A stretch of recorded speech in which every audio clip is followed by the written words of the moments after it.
In the middle of a war zone, standing at a mass grave site in Bucha, Ukraine, with 500 civilians buried behind him, Prince Harry said something that stopped the royal world in its tracks.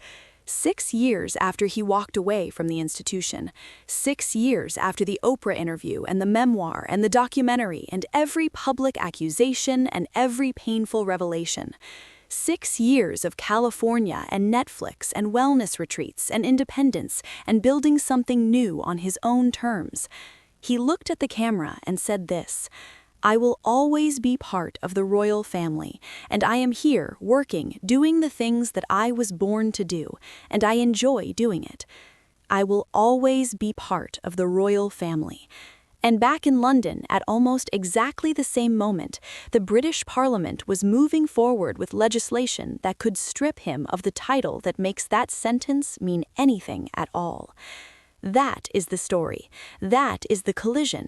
And the timing of it, the specific, documented, almost unbelievable timing of a man claiming his royal identity from a war zone while his home country debates taking it away, is what we are going to go through today in complete, honest, careful detail.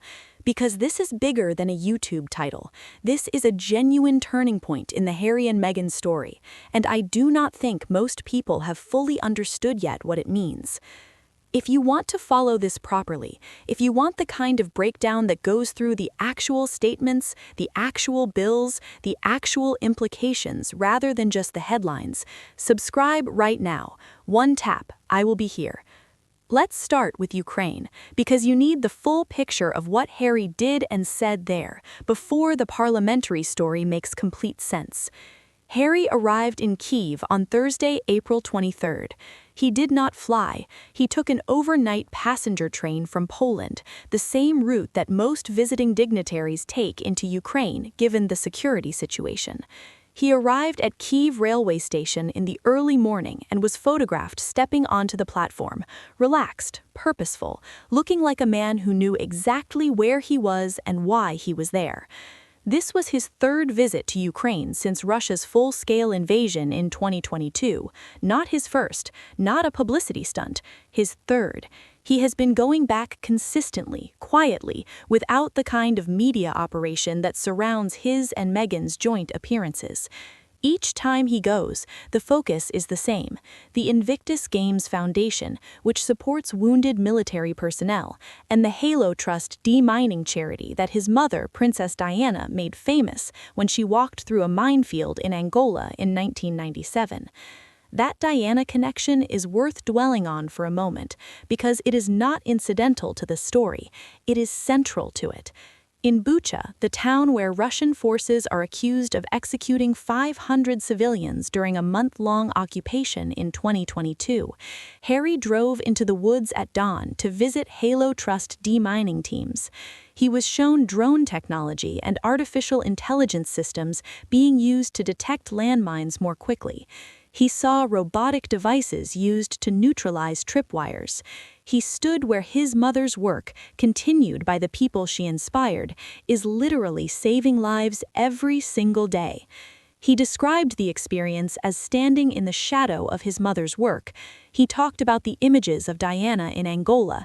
He talked about how those images changed the way the world saw landmines.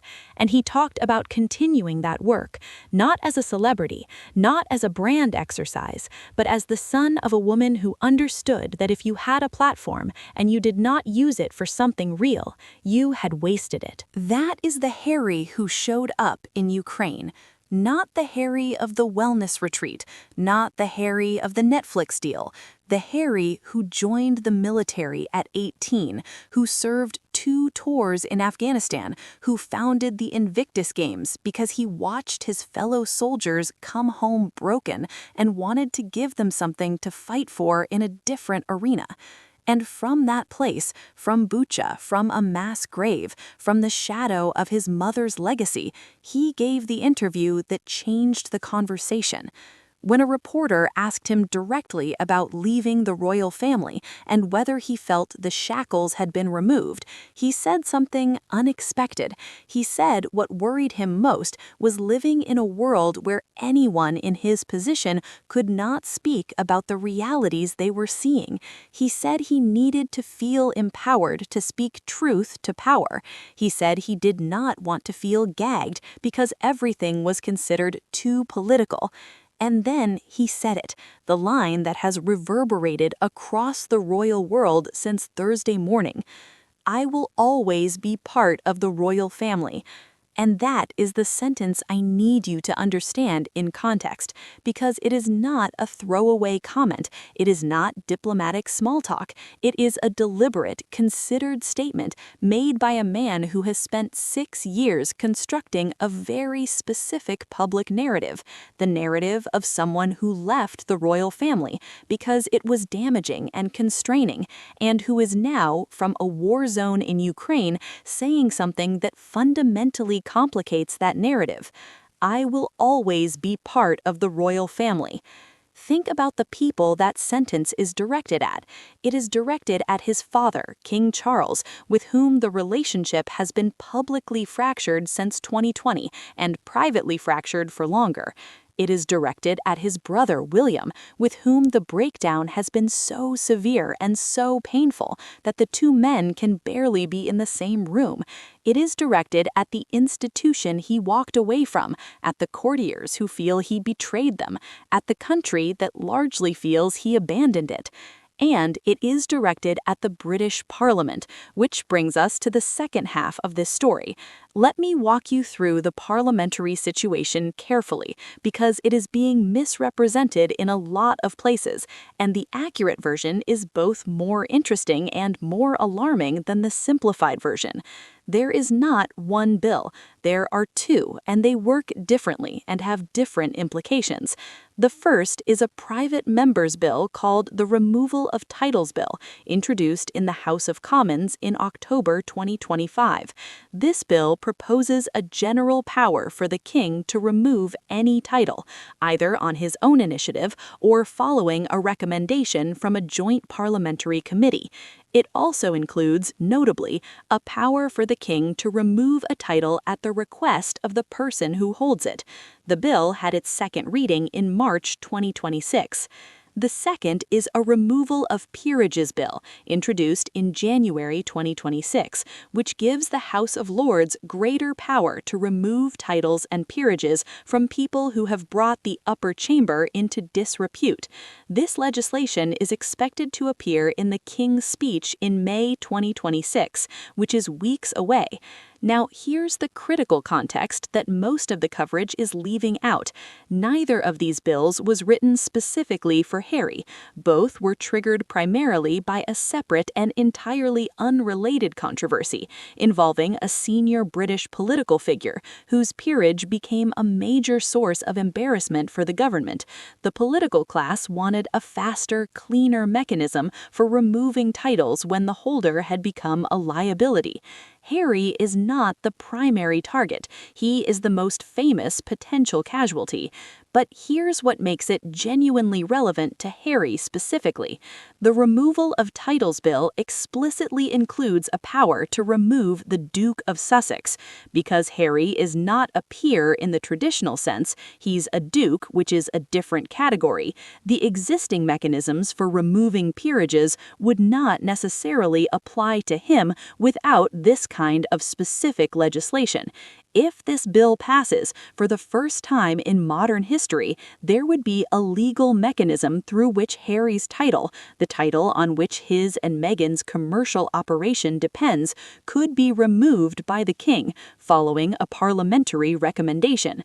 And King Charles, according to every royal expert who has commented on this, does not want to do it. He is not vindictive. He still loves his son. He does not want to be seen as punishing Harry in a way that could never be undone. One expert put it simply: the king would not be happy about any overt move to strip Harry and Meghan of their titles. He is not that kind of man, and he does not want that kind of legacy. But, and this is the part that matters, the bills are moving, the conversation is happening, Parliament is building the machinery, and even if Charles never uses it, the existence of that machinery changes something fundamental about Harry's position. It means the title he kept, the title he built his commercial empire on, the title that makes "I will always be part of the royal family" mean something. That title is no longer guaranteed. It is now, for the first time, conditional on political will. And Harry knows it, which is the only way to fully understand why the statement from Ukraine lands the way it does.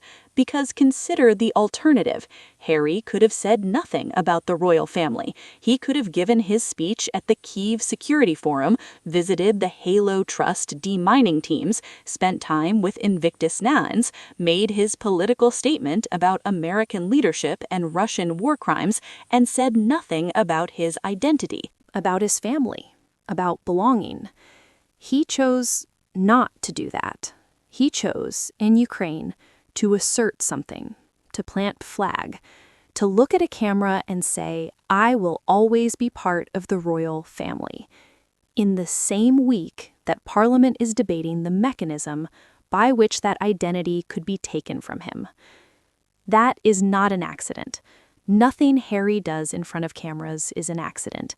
6 years of brand management, his and Meghan's, have made him one of the most media-conscious people on the planet. He knew exactly what he was saying and exactly when he was saying it. So the question is, what was he trying to achieve? There are several possible readings, and I want to give them all to you honestly because I think they're all partially true simultaneously. Reading 1. Harry is making a reconciliation move. The Ukraine statement is a signal to his father, to his brother, to the institution, that he has not fully closed the door, that the language of the last 6 years, the Oprah interview language and the Spare language and the documentary language, does not represent his final position on who he is and where he belongs, that he wants a way back that does not require him to be entirely wrong about everything that led him to leave. This reading is supported by reporting that Harry has been pushing for a summer visit to the United Kingdom, that he wants his children Archie and Lilibet to have a relationship with King Charles, that he is considering ways to involve his father in the 2027 Invictus Games. These are not the actions of a man who is done with his family. Reading 2. Harry is protecting the title. He knows the parliamentary bills exist. He knows that the primary argument for stripping the title would be that he has separated himself so thoroughly from the institution that the title is being used commercially in ways that embarrass the crown. By asserting, "I will always be part of the royal family," by wearing a Union Jack pin at the Kyiv Security Forum, by framing his Ukraine work as the things he was born to do, he is making the case that the title is not being misused, that he is still, in his own way, serving, that the connection is real and not just commercial. This reading is supported by the specific language he chose, not "I feel connected to my family" or "I love my father." "I will always be part of the royal family," the institution, the formal body, the thing whose titles Parliament is considering legislating over. He named it directly, and he said he will always be part of it. Reading 3. The Ukraine trip is Harry showing the world, and himself, who he actually is when the brand Sussex infrastructure is stripped away. No Meghan, no wellness retreat, no fashion platform, no gift bags, no ticket prices. Just a man on a train going into a war zone to stand at a mass grave and talk about his mother's legacy and the people dying from landmines.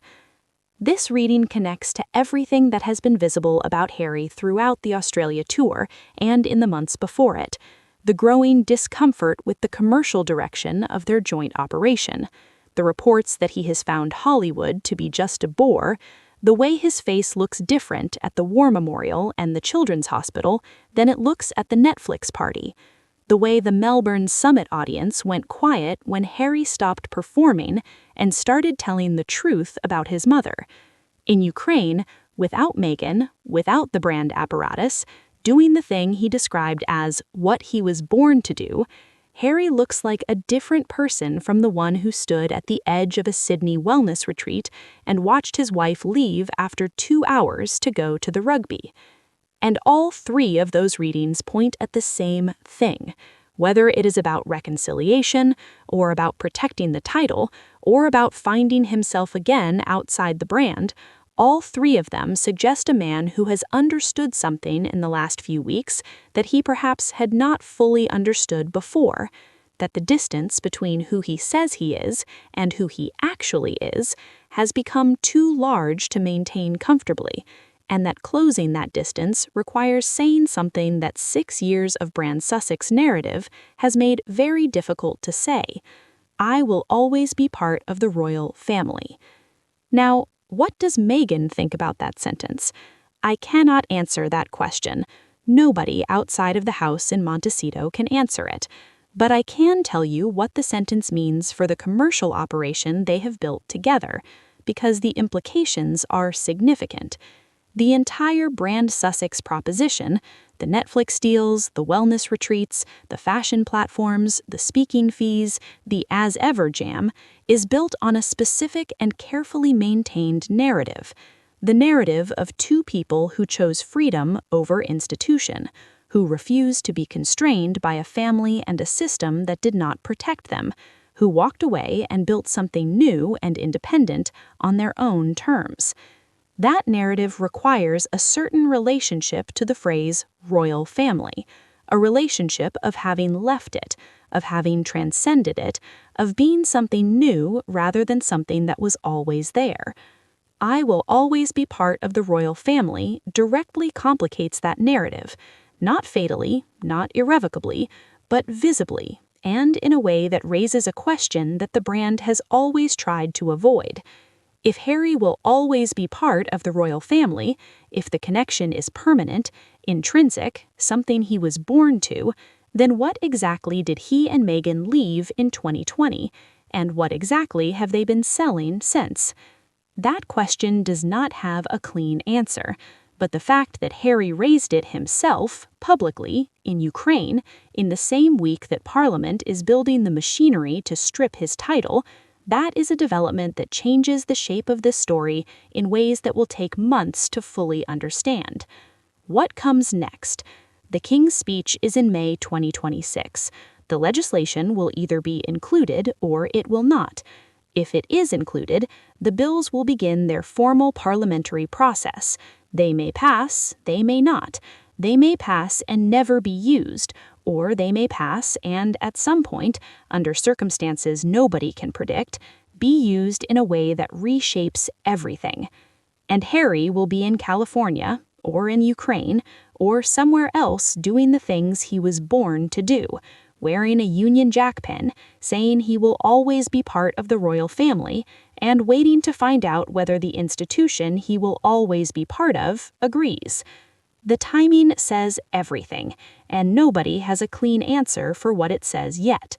Drop a comment and tell me what you think Harry meant by that statement. Reconciliation signal, title protection, something more personal. I genuinely want to know where you land. And subscribe if you have not, because the King's speech is in May, and whatever happens in that speech is going to be the next chapter of this story. I will be covering every piece of it. See you there.